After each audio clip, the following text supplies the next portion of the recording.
Fala rapaziada, tudo bem com vocês? Yurizinho na voz aqui com vocês mais uma vez.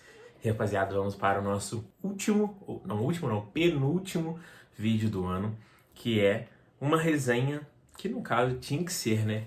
Uma canção de Natal de Charles Dickens, que é pra gente, né, fechar o ano com o livro de Natal. Eu quero sempre fazer isso com vocês, né? Sempre fechar o ano com o livro de Natal aqui pra vocês, que eu acho muito importante. Eu gosto muito dessa data, como eu já mencionei nos meus vídeos anteriores. Inclusive vejam lá os vídeos de Natal que eu já fiz, as curiosidades literárias, ficou muito bom. Rapaziada, vamos falar aqui pra vocês esse livro. Ele tá bem surradinho, tadinho, porque eu levo ele pra ler no ônibus enquanto, né, estou indo para lugares. Então eu deixo na mochila, né, ele fica todo surradinho com a orelha. Mas é livro mexido, né? Então, tudo de bom. Eu vou fazer uma resenha aqui com ele com vocês, mas antes de irmos para o conteúdo do livro, rapaziada, não deixe de se inscrever no canal. Curte, comenta, compartilha. A gente tá chegando em 850 inscritos. A gente consegue chegar a esse valor até o final do ano? Falta, final do ano é amanhã. Será que talvez a gente consegue? Talvez não. Mas espero que a gente consiga, né? Então vamos lá, meter marcha, porque vocês são fodas. Eu confio em vocês, hein?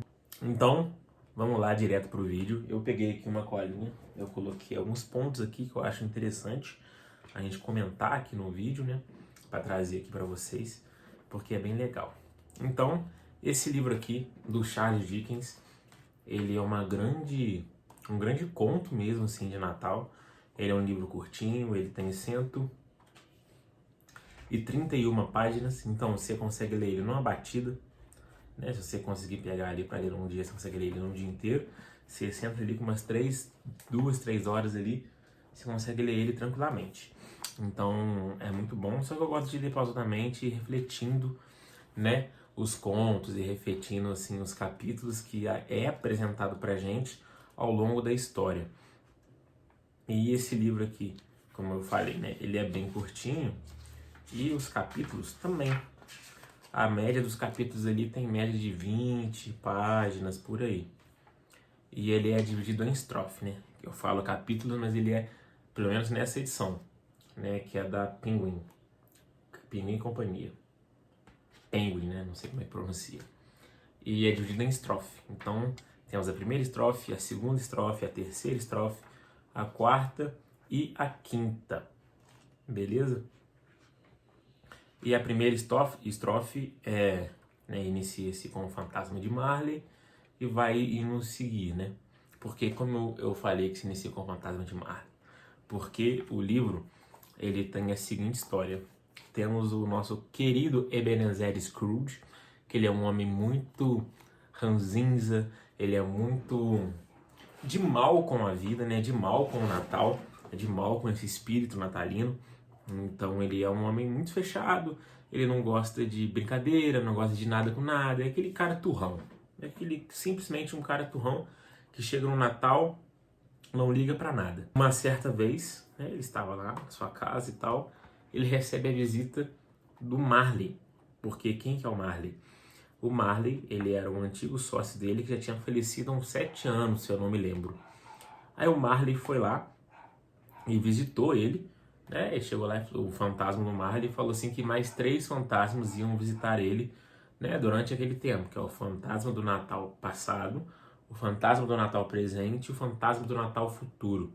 Então esses 3, né, 4, né, junto com o Marley, esses 3 fantasmas iam visitar ele e iam mostrar para ele algo que, no caso, a gente consegue entender que vai fazer ele mudar de opinião em relação ao Natal.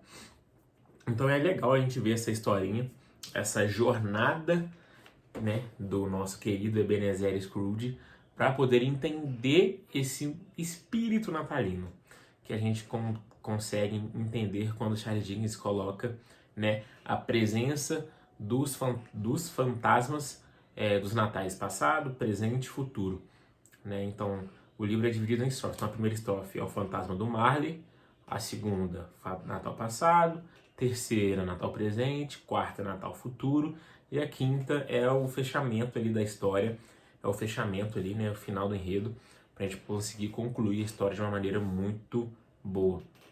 É um livro muito leve e gostoso de ler e falar assistir.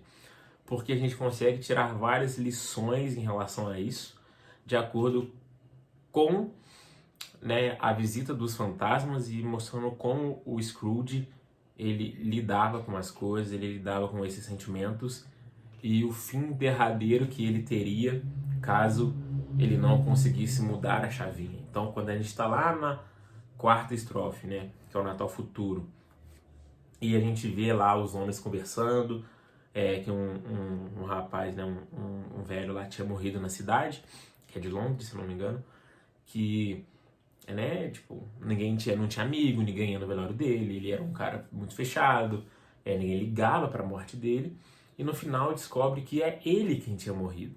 Ou seja, ele conseguiu ver que mesmo, né, se ele seguisse com a vida que ele tinha, se ele seguisse com o que ele achava e, né, com os pensamentos do passado e do presente com que ele estava agindo e com o que ele já agiu, aquele seria o fim dele.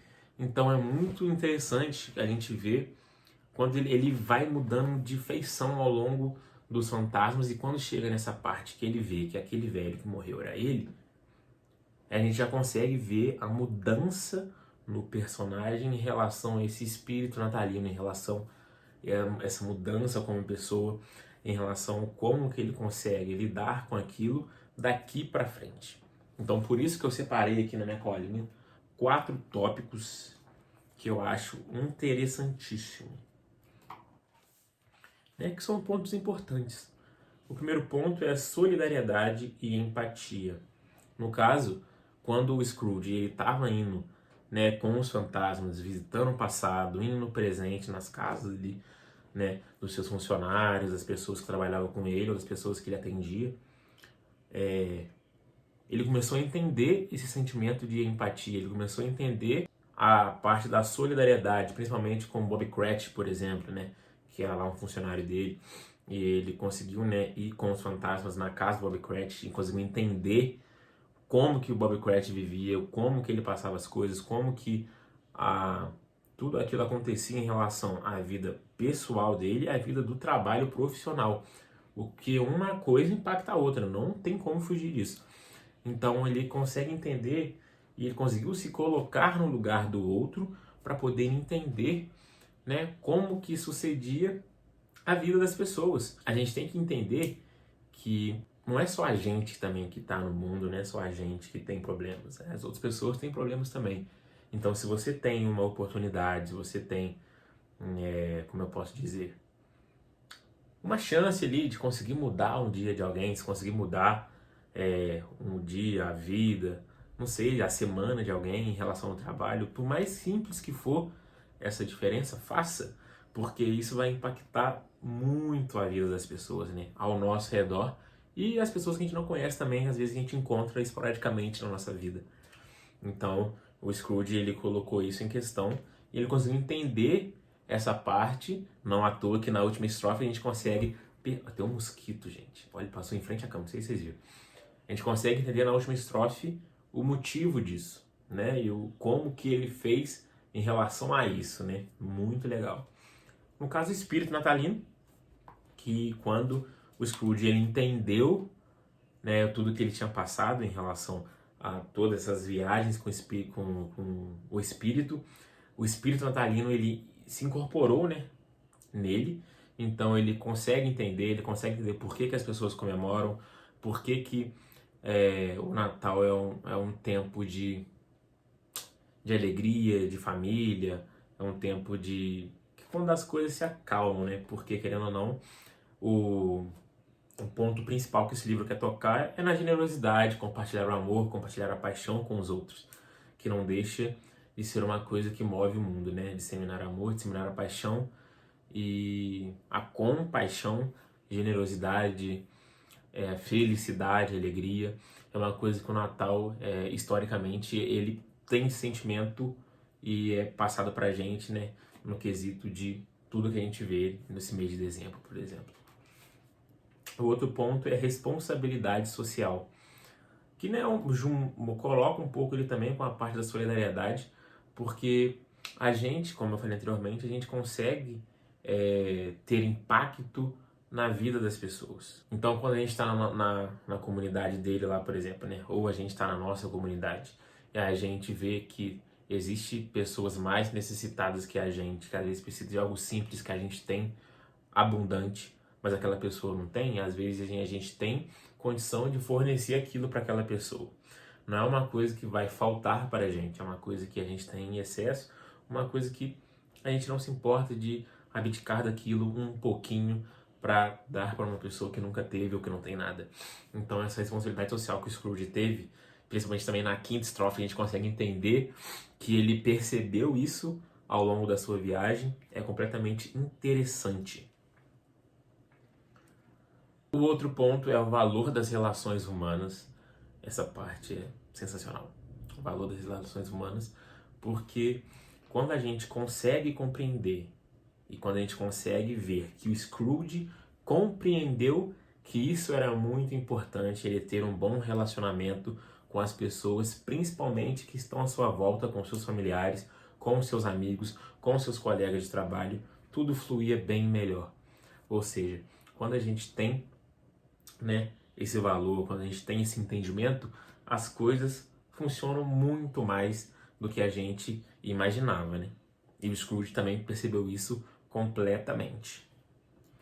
E por último, a redenção, ela é sempre possível, né? O Scrooge, né, ele é uma pessoa mais velha, então ele sempre foi aquilo ali a vida inteira, mas nunca é tarde para poder mudar. Nunca é tarde para a gente poder reconhecer o nosso passado e falar, não, opa, beleza, vou tentar mudar daqui para frente. Obviamente que quanto mais tempo passa, mais difícil fica para as pessoas, né, perceberem essa mudança e conseguir fazer essa mudança, mas o Scrooge ele conseguiu. O Scrooge ele conseguiu, o Scrooge ele teve essa redenção dele a partir daquele momento que ele viu que o futuro dele, né, o aguardava. Ele conseguiu entender e falar, não, opa, não quero isso para mim, vou mudar o meu estilo de vida, vou mudar como eu ajo com as pessoas, vou mudar como eu ajo comigo mesmo, eu ajo em relação ao Natal, em relação a completamente tudo, né? Tendo mais alegria, tendo mais compaixão, tendo mais liberdade para poder fazer as coisas, claro que sempre com muita responsabilidade. Então o Scrooge ele percebe isso e ele tem uma redenção, e é isso que o Charles Dickens quer passar pra gente. Que, afinal, o espírito natalino ele é uma coisa muito além de só uma data. E sim, é uma coisa que a gente tem que entender e pode ser um ponto de partida de uma mudança, por exemplo. Pode ser um ponto de partida de calmaria, pode ser um ponto de partida de alegria, pode ser um ponto de partida de felicidade, amor, principalmente o amor, né? Pra gente, né, conseguir englobar as pessoas que estão ao nosso redor e poder disseminar esse sentimento junto com elas para que vire uma bola de neve e que o mundo fique bem mais, né, amável, por exemplo. Sempre tendo a bondade também ali no foco principal. Então a gente sempre tem que entender o outro, entender as nossas circunstâncias, como Scrooge entendeu as circunstâncias dele e fez com que ele mudasse de vida e mudasse o futuro dele em relação ao futuro bem melhor, bem mais alegre, bem mais bondoso, bem mais generoso em relação a tudo isso. Então é isso, gente. A última resenha do ano de Charles Dickens, uma canção de Natal. Espero que vocês tenham gostado. E é isso, rapaziadinha. Um beijo e até a próxima.